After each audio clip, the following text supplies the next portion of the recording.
Bienvenue dans cette nouvelle vidéo où on va parler d'un problème qui revient assez couramment sur vos timelapses, qui revient d'ailleurs sur les miens également. Eh bien, ce sont les tâches de capteur. C'est un gros point noir qui bouge pas, qui reste tout là, et il y a tout qui passe autour, des fois devant, derrière, enfin, souvent derrière, parce que c'est sur votre capteur ou alors sur votre objectif. Eh bien, c'est un peu ennuyant et c'est pas très joli sur un timelapse. C'est vrai que j'en vois beaucoup qui les laissent et je comprends pas pourquoi. Donc, une grosse partie du nettoyage va être de voir si vous avez des taches de capteur sur votre timelapse. Donc, quand vous avez un ciel sans nuages, par exemple, en général, il se voit plus dans le ciel que voilà, sur des bâtiments où il y a pas mal de contrastes et de couleurs. Il se voit pas mal dans le... Waouh, ça me gratte l'œil. Il se voit pas mal dans le ciel et quand vous n'avez pas de nuages, bah, c'est facile à enlever. Vous avez juste à sélectionner sur Lightroom l'outil et Lightroom, voilà, vous cliquez sur la tâche de capteur et Lightroom vous donne une zone juste à côté pour pouvoir le masquer. Mais le problème, c'est que quand vous avez plein de nuages, eh bien, cette technique ne va pas marcher et il va falloir utiliser After Effects. Donc ici, j'ai un timelapse d'ailleurs que j'ai déjà fini. Voilà, il y a pas mal de grains. On va supprimer le grain dans une vidéo après. C'est fait un peu pour ça. Et j'ai pas mal de... voilà, c'est juste là. Lightroom a... donc voilà, c'était un timelapse qui a à peu près un an. Et j'avais cliqué voilà, sur une des photos et Lightroom m'a donné une zone qui marchait très bien pour la photo en question. Mais vous voyez que quand il y a les nuages qui passent, eh bien ça donne un espèce de truc un petit peu bizarre. C'est juste un cercle qui a été copié par-dessus pour le masquer et puis ça marche pas très bien. Là on voit très bien vers la fin. C'est pas très joli. Voilà, on le voit encore mieux. Donc, eh bien, on va réparer ça. Voilà, vous voyez, ça fait quasiment un trou. En fait, ça a dû copier la zone qui est juste ici, ici, et ça donne quelque chose un peu comme ça. Donc, on va le supprimer. Donc, la première chose qu'on va faire, eh bien, c'est qu'on va dupliquer le masque. Et une petite technique qui marche pour vouloir supprimer des tâches de capteur comme ça quand vous avez plein de nuages, eh bien, c'est de créer un masque beaucoup plus gros et de faire un contour progressif. Donc, je vais sélectionner mon outil plume, mon outil masque, voilà, avec G sur le clavier. Et le problème à corriger, il est juste là. Voilà, on peut voir que ça donne un truc un peu bizarre, là. Voilà.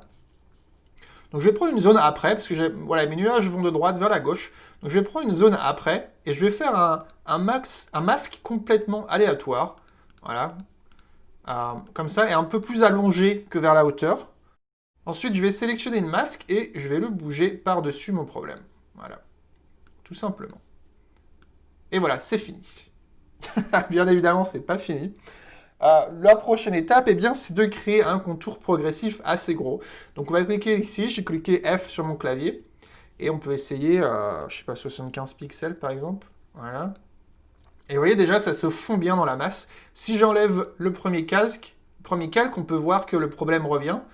Mais voilà, ça marche pour cette image, mais il faut bien faire attention, il faut voir si ça marche pour toutes les images.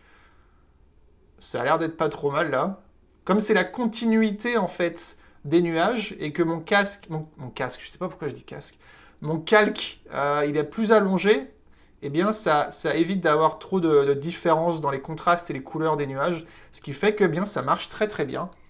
Et donc voilà, en mettant la vue large comme ça, on voit absolument pas où le problème est maintenant. Et ça marche très bien là. Hein. C'est dur à dire. Hein. On peut peut-être... je sais où c'est, donc forcément on le remarque, mais non, même pas, et encore, j'ai l'impression que c'est juste des nuages qui passent. Si jamais eh bien ça marche pas, ce que vous pouvez faire, c'est que vous pouvez essayer de jouer un peu avec la forme du masque. Vous pouvez jouer un petit peu, peut-être le faire plus grand des fois, ça peut marcher. Voilà, et faire un contour progressif encore plus grand. Comme ça, vous le blendez encore plus. J'ai l'impression que ça revient un petit peu avec 85. Donc on a peut-être un peu trop près, on va peut-être redescendre à 75. Voilà, donc si. Donc vous voyez, ça construit une zone des nuages. Et avec le contour progressif assez gros, et eh bien ça fond le masque un petit peu dans les nuages. Et puis ça se voit vraiment pas beaucoup, quoi. Ça se voit plus, quoi. Ça se voit un tout petit peu. Non, j'ai l'impression que j'hallucine. Donc voilà, vous voyez que c'est quand même super simple. Il y a un autre point noir qui est, il me semble, vers la gauche, et bien qu'on va réparer également. Où est-ce qu'il se trouve? On va sauvegarder. Voilà, il est très joli, on a un très joli point noir ici. Donc on va faire la même chose. Voilà, je vais dupliquer ce masque. Voilà, et enfin le calque principal. Et je vais créer un autre masque, on n'a qu'à essayer après, parce qu'apparemment après ça marche très bien. Voilà, et on va faire un masque un peu allongé. À chaque fois je fais des bosses un peu bizarres, c'est marrant. Voilà. V sur le clavier, je clique une fois et je déplace. Voilà. On va faire pareil. F. On va essayer, il est un peu plus petit le masque, donc on va faire 70 et on va voir ce que ça donne. J'ai l'impression quand même, j'ai envie de, pardon, de faire de dégrader le masque en le faisant voilà, un peu plus pointu sur les bords, comme ça aide un petit peu sur à le faire fondre un peu avec le reste des nuages. Et j'ai l'impression que bah, c'est parfait. On va aller voir vers la fin où il y a pas mal de contraste dans les nuages. La plupart du temps, quand vous avez des nuages comme ça qui bougent assez vite, prenez un masque avant ou après. Comme ça, c'est la continuité des nuages. Au lieu d'avoir une zone qui se copie en haut et en bas, eh bien, vous avez la continuité. Et c'est en général les mêmes formes un petit peu dans les nuages, les mêmes couleurs, ou très proches. Mais comme on a un contour progressif assez large, eh bien, si les couleurs changent beaucoup entre le début du masque et la fin du masque, eh bien, en général, le dégradé va un peu aider justement à corriger ce problème. Et on peut voir que là, on n'en a rien, quoi. On voit absolument rien. Si je l'enlève, ouais, bah, tu vois, ça change pas grand-chose. Voilà, on peut voir un peu le point noir. Et vous voyez que ça... On a l'impression que ça fait partie des nuages maintenant. On voit vraiment plus le problème, quoi. Donc on va charger le timelapse en entier, puis on va voir si on voit nos deux timelapses. Ah, nos deux timelapses. Si on voit nos deux tâches de capteur. Donc faites attention, les tâches de capteur, c'est quelque chose qui... En timelapse, c'est très difficile à enlever, hein, mais c'est très difficile à enlever, je veux dire, sur la caméra, sur l'objectif, parce que vous prenez tellement de photos que forcément vous laissez... Et surtout, si vous changez pas mal d'objectifs, comme je fais, bah, la poussière, ça rentre. Hein, si vous voyagez, ça rentre assez facilement. Voilà, vous pouvez mettre votre capteur, faites un nettoyage automatique sur votre caméra. Si vous voyez que vous avez encore... vous pouvez mettre le capteur visible, et puis avec une petite soufflette, là, vous soufflez un petit peu.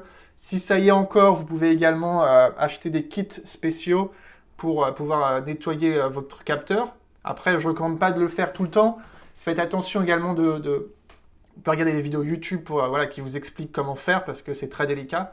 Le capteur, c'est quand même la partie la plus importante de votre caméra. Donc faites bien attention, c'est possible de le faire vous-même. Si vous ne vous sentez pas à l'aise pour le faire vous-même, vous pouvez l'envoyer à un centre spécialisé qui peuvent le faire pour vous. Je suis sûr un magasin de photos peut le faire.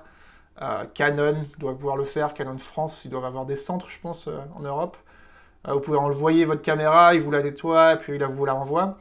Les tâches de capteur peuvent être tout simplement une petite poussière sur votre objectif. Voilà, donc un petit coup de soufflette pareil, ça s'enlève.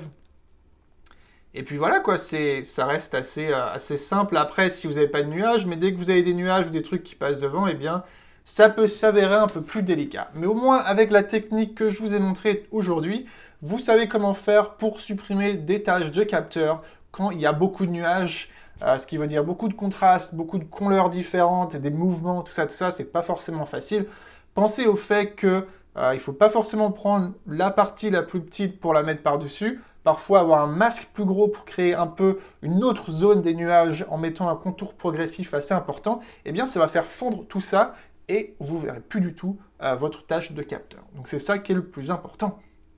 Avoir un timelapse propre pour pouvoir le vendre et pour pouvoir après terminer avec voilà, plus de ventes et avoir un joli timelapse. La qualité avant la quantité, c'est très important.